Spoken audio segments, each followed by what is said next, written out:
Well, ladies and gentlemen, what do you know? We have the story that we've been waiting to break for the longest time. Rocksteady has officially confirmed what we all saw coming, what we've been saying is going to be coming for the longest time now, and they've tried to deny it. All the shills out there tried to deny it. Everybody has tried to deny it in my comment sections. Every time I make videos about this game, they'll tell me everything is fine. They'll tell me the game has a massive player base on console. They'll tell me there's plenty of players for this game to survive for years to come. I've had all kinds of shills and haters in my comments trying to tell me everything under the sun when it came to Suicide Squad Kill the Justice League. And I kept telling them, listen, you may say that one thing, but it looks like a completely different thing when you look at the numbers and you just read it at face value. Well, apparently Rocksteady has officially confirmed that it's going to be pulling the plug on Suicide Squad Kill the Justice League after Season 4 and killing the game completely.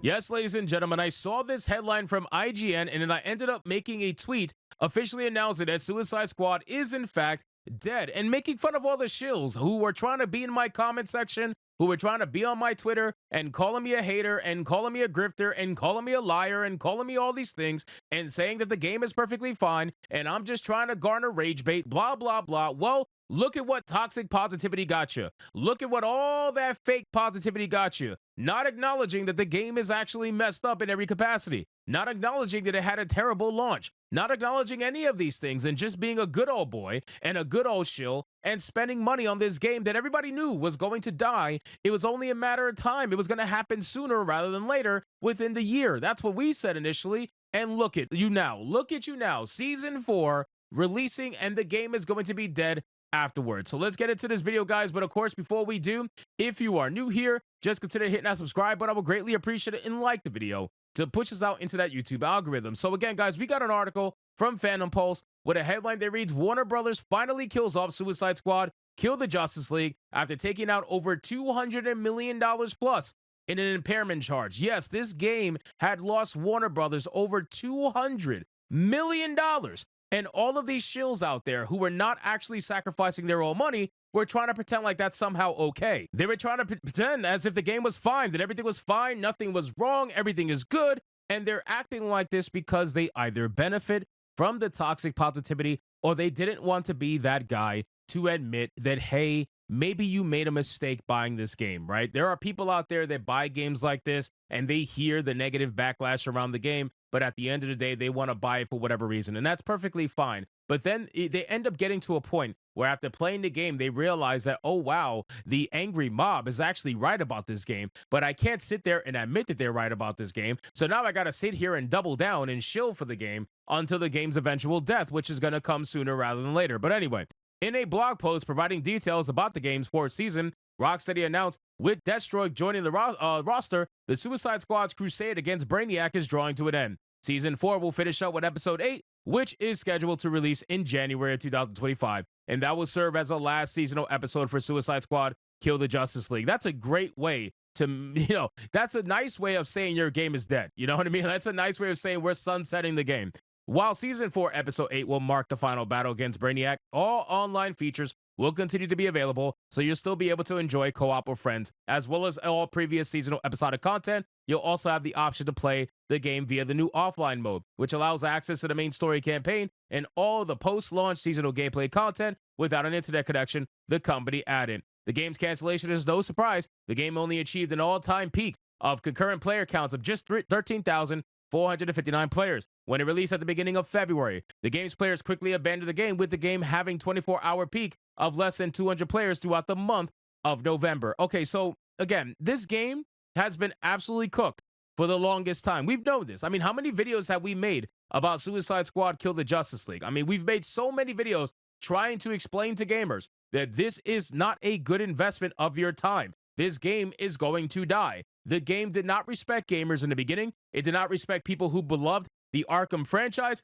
It didn't respect anybody except the LGBTQ mafia. So aside from them, everybody else was upset over the treatment of Batman, over the treatment of certain characters in the game. Me personally, if I was playing the game, I would be mostly upset over the terrible launch of the game. The fact that it had game-breaking bugs a month into the game. Why is the game having game-breaking bugs over a month into the game is beyond me. Why is it that you had to reset the leaderboards multiple times because the bugs were so bad? It's insane. So the game was clearly not ready for launch, and you felt it, right? You felt it when the game released because look at these numbers. You don't have this big of a drop-off within just a couple of weeks if players are not happy with the outcome of the game, right? They got through the main campaign. They were probably upset over the story. And it didn't matter what season came out. Aside from the one with the Joker, which is right here, nothing else brought people back until the recent one with Deathstroke. So again, you clearly could have had a fan base if you were giving the gamers what they wanted, but you spent all of these seasons here giving gamers what they didn't want. You gave them trans Mrs. Freeze. You gave them multiple LGBTQ skins. You gave them everything except what they actually wanted. And only at the very end did you give them something that they wanted, but it doesn't matter because now the game is dead. Right? And then people actually wanted to play as Batman for whatever reason in the Suicide Squad game. And then you were going to give them that, except now you're canceling the game before the season 5, which was going to be Batman anyway. Or at least that was the rumor. And considering they were right about Deathstroke, they were probably right about Batman. On top of the game's player counts being abysmally low, Warner Bros. Discovery also admitted it took out a $200 million impairment charge on the game. The company's chief financial officer, Gunnar Wedenfels, revealed during the company's first quarter earnings results webcast, starting with studios, the $400 million year-over-year decline during Q1 was primarily due to the very tough comp we faced in games across the success of Hogwarts Legacy last year in the first quarter, in conjunction with the disappointing Suicide Squad release this past quarter, which we impaired, leading to a $200 million impact to the EBITDA during the first quarter. More recently, Weidenfels revealed that the company's entire games division had over $300 million in write-downs. So, I mean, it is really bad over at Warner Brothers right now. And I just don't understand how you fumble the bag this hard. This is a really, really hard fumble. You went from Hogwarts Legacy, the #1 selling game of 2023, also one of the highest selling games of still 2024, and you fumbled that bag and decided to lose all this money on Suicide Squad. My God, you guys could have been riding on cloud 9 if you would have just gave gamers what they wanted with this game. But instead, you saw all this money from Hogwarts Legacy, and you're like, you know what? We're going to use this to push some ideology, baby. That's what we're going to do. We're going to use this to release a lazy product that's broken. The servers are broken. They barely worked in the beginning, and the game is not what people are asking for. I mean, it's insane the hubris these people have, but at the end of the day, they deserve all the losses that they are currently getting right now. And trust me, when I say the losses are massive. So I want an apology.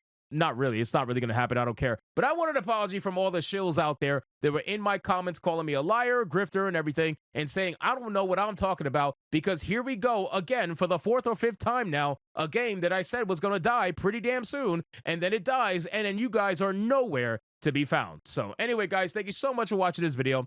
Hope you did enjoy it. If you did, consider leaving me a subscribe. I would greatly appreciate if you get to like the video, comment, let me know what you thought, and I'll see you guys on the next one. Hypnotic out.